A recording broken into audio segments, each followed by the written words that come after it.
Hi everyone! So this video is my top 10 tips for new guinea pig owners. So I thought I'd do this one because I often get a lot of messages from new owners or soon to be owners, and I thought a kind of summary video of some of the most important things to remember would be really helpful. If you already have piggies, you will probably know all of this already, but it's always good to remember the basics. And if you want, you can just ignore me and watch the piggies while I ramble on. They're all doing fine. I have just cleaned out their hay room and been out in the garden to get some dandelion and grass for them, so they're enjoying that at the moment.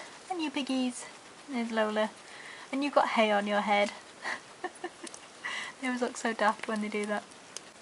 So first things first, guinea pigs need company and are much happier when they have other guinea pigs to live with. So for a new owner, a pair of males or a pair of females is a great option. Obviously not one male, one female, as you don't want to be overrun with them. Oh, hello Sprite. This might be a problem in this video. So often new owners are kind of dubious about getting males, I know I was, and that's because you might be worried about them fighting, but in reality two males often get along just as fine as two females. And also having a pair or a group of piggies not only benefits them, but you as an owner get to see so much more in terms of interactions and different behaviours between them. If you have just bought a single piggy, then don't worry, it isn't too late to go and get them a friend. Introductions, especially in young guinea pigs, often go fine with no problems at all. So if you just look up, you can do it on YouTube or Google, you look up introducing guinea pigs, then I'm sure you'll find a lot of great advice on how best to go about it. My second tip is to consider keeping them inside if this is at all possible. Keeping your guinea pigs indoors means that they will get used to you quicker. They're constantly exposed to human sounds such as different people talking, people moving around, and eventually they'll learn to recognise sounds like the fridge door opening and use that as a cue to tell you that they want to be fed. And I don't mean in any way that outdoor guinea pigs can't be sociable with humans, but with outdoor guinea pigs you'll probably have to put in more effort because they won't be continuously exposed to human goings on and surrounded by familiar noises that are in a house. So you'll have to put in more effort in terms of bringing them inside to play with them, for lap time, or you'll have to go out and make more effort to go and visit them in their hutch or their shed or wherever they might live. So my third tip is to give your guinea pigs as much space as possible, as soon as possible.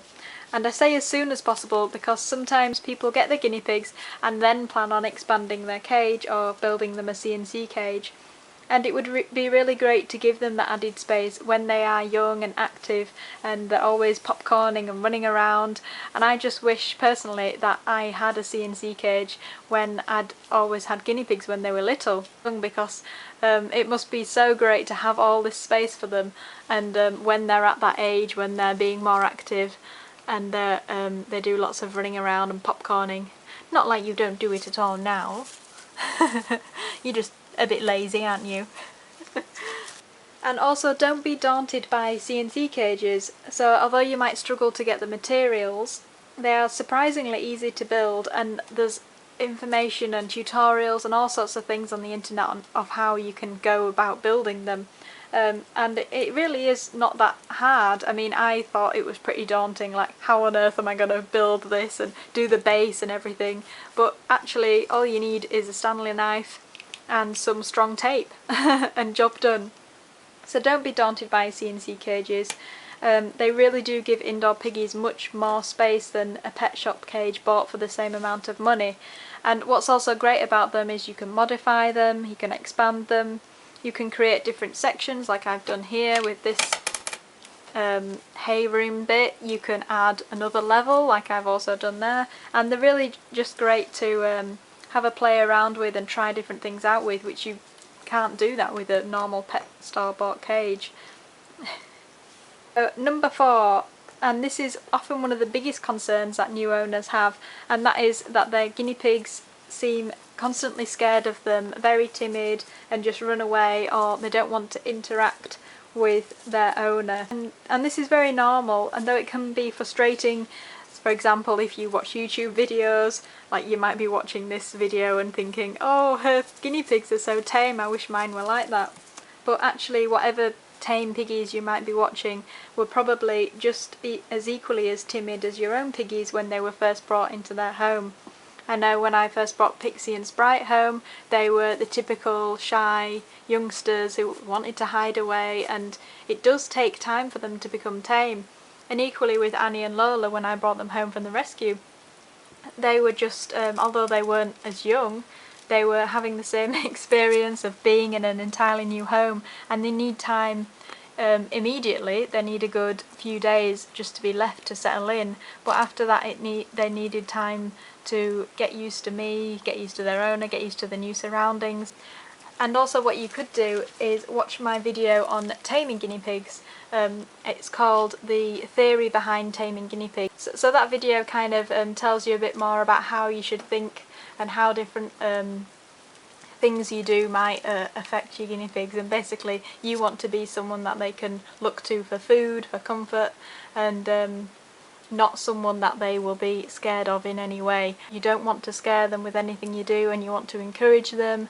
Use food because it's a great tool. Guinea pigs are usually crazy about food, as mine definitely are. And once they're tame, you can really appreciate them as the fantastic pets that they are. Can't we? Hello you on the hunt. There's a dandelion leaf here. Oh, snatching! Tip number 5 is diet, and you might be overwhelmed by all the different kind of information available on guinea pig diets, but it's actually quite simple as long as you remember some basic information. And the first thing is that hay should be given 24/7 in a fresh supply. Do not underestimate the importance of hay in your guinea pig's diet. So as you can see with my piggies, they have this whole section with hay rack, which I change out every day for them, so they've basically got an unlimited supply which is easy to access for them. They don't always have to be constantly pulling it out of the hay racks. They have hay on the floor for them which they can eat as well. Second, you've got to remember that they can't produce their own vitamin C like us humans. So they need a dry food with added vitamin C, and one of the common ones in the United States is Oxbow. Over here, Pets at Home, various ones, as long as they've got added vitamin C in them. And you want to avoid those foods, those kind of muesli ones with lots of different things in. Just go for some basic pellet that's going to prevent selective feeding and has added vitamin C and lots of fibre. And last, for the diet, they should be fed veggies every day, and I'll put some links below to some websites which give good, accurate information about feeding vegetables. And always check if you're unsure about any vegetable, as some can be harmful. My piggies often get celery, cucumber, carrot, peppers, different kind of lettuces, herbs like parsley and coriander, and sometimes fruits like tomatoes and apples, so it's always good to give them a variety. But always make sure everything you're giving them is safe for them to have. Hello you! Hello! What are you looking at? So my 5th tip is bedding, and really the best advice for bedding is to try out some different options and see what suits you.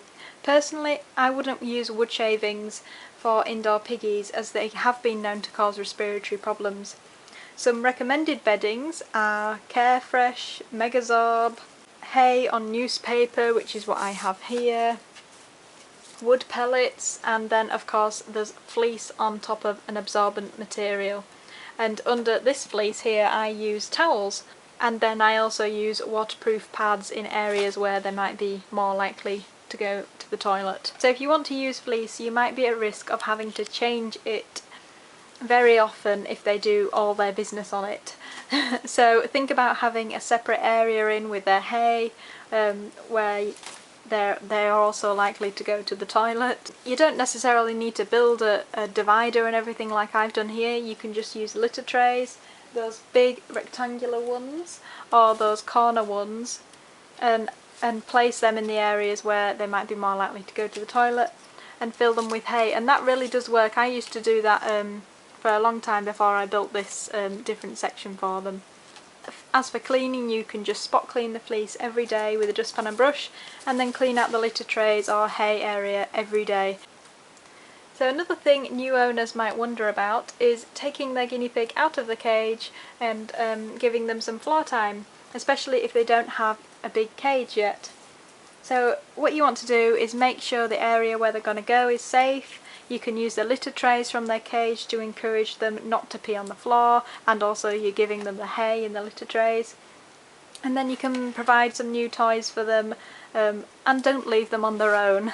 And so the toys can be anything from cardboard boxes to hideys and soft things, anything really, but do keep in mind that if you use hideys like the plastic igloos and stuff, they may well be tempted to pee under them, and you don't want that on your carpet. And what's also good is to use some kind of playpen type thing that you can stretch out, and if you want to partition off one part of the room, for example. And if you don't know already, do not put guinea pigs in exercise balls. Their spines aren't designed to be bent that way, they're not flexible like hamsters, and it can really cause them a lot of harm. So no exercise balls for guinea pigs. Number 8, this is another thing which new owners might wonder about, and that's what kind of stuff to get them for their cage. So I definitely recommend getting a tunnel of some sort. Edible hay tunnels are great fun for them, but they can be a bit messy. Basically all guinea pigs instinctively love tunnels, so you can't really go wrong with them. Some kind of hidey area for them is also great. I would get at least 2, then they aren't forced to share if they don't feel like it. So plastic ones are great, they last forever as long as they're not chewed a lot, and they're really easy to clean. And then you can get a wooden one, these kind of giant fiddlesticks like the 2 different ones I've got here. Try to avoid those really dark closed in ones like those kind of grassy nest ones you can get, because it's their instinct to go and hide in these places. But when they're new and they're young, you want to encourage them to come out from their hiding places and come and say hello to you and get used to being out and about in their cage. So ones with kind of big entrances and ones that let more light in, I kind of encourage them more to do this. And for food bowls, ceramic ones are the best, they can't knock them over. For water bottles, a lot of different types of water bottles can be prone to leaking. These ones I've got are not that good, they often do leak, so you might want to consider spending a bit more money to get a better quality water bottles. If you use fleece, you can use beds and soft furnishings for them. My piggies really enjoy these. Also hay racks, another good idea to get them for the cage. Hay racks kind of ensure that they don't run out of fresh hay, or hay that hasn't been peed on or anything nasty like that. And then finally you might want to get them or make them some toys that you can kind of hang around the cage. I mean, I've only got that thing over there, but that's a good idea, especially when they're young, it'll give them that extra stimulation. So number 9 is about treats. And it will be tempting to buy these kind of fun looking ones for your new piggies, but do be careful and really avoid these kind of colourful sugary treats such as those honey sticks or other things like that you can hang up.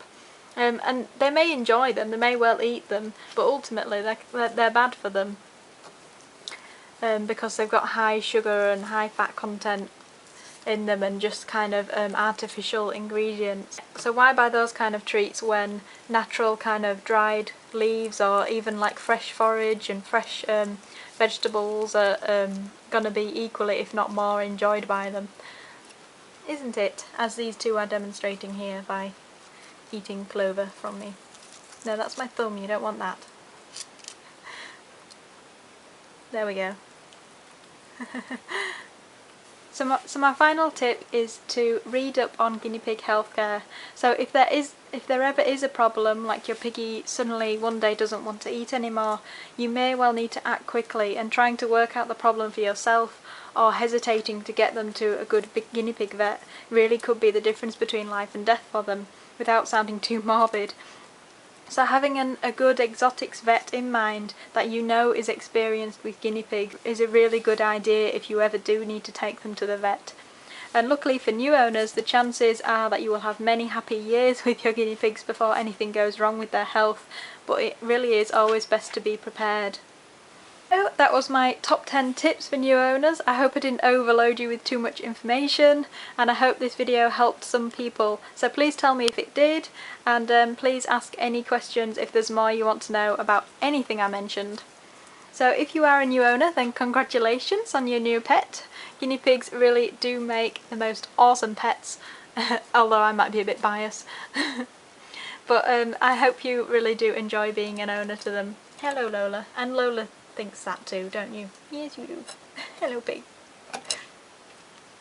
So it would be really great, as I said, to if you could comment and tell me about your new piggies, or if you have any questions then just ask away. So thank you for watching, and goodbye from me and the piggies. Goodbye!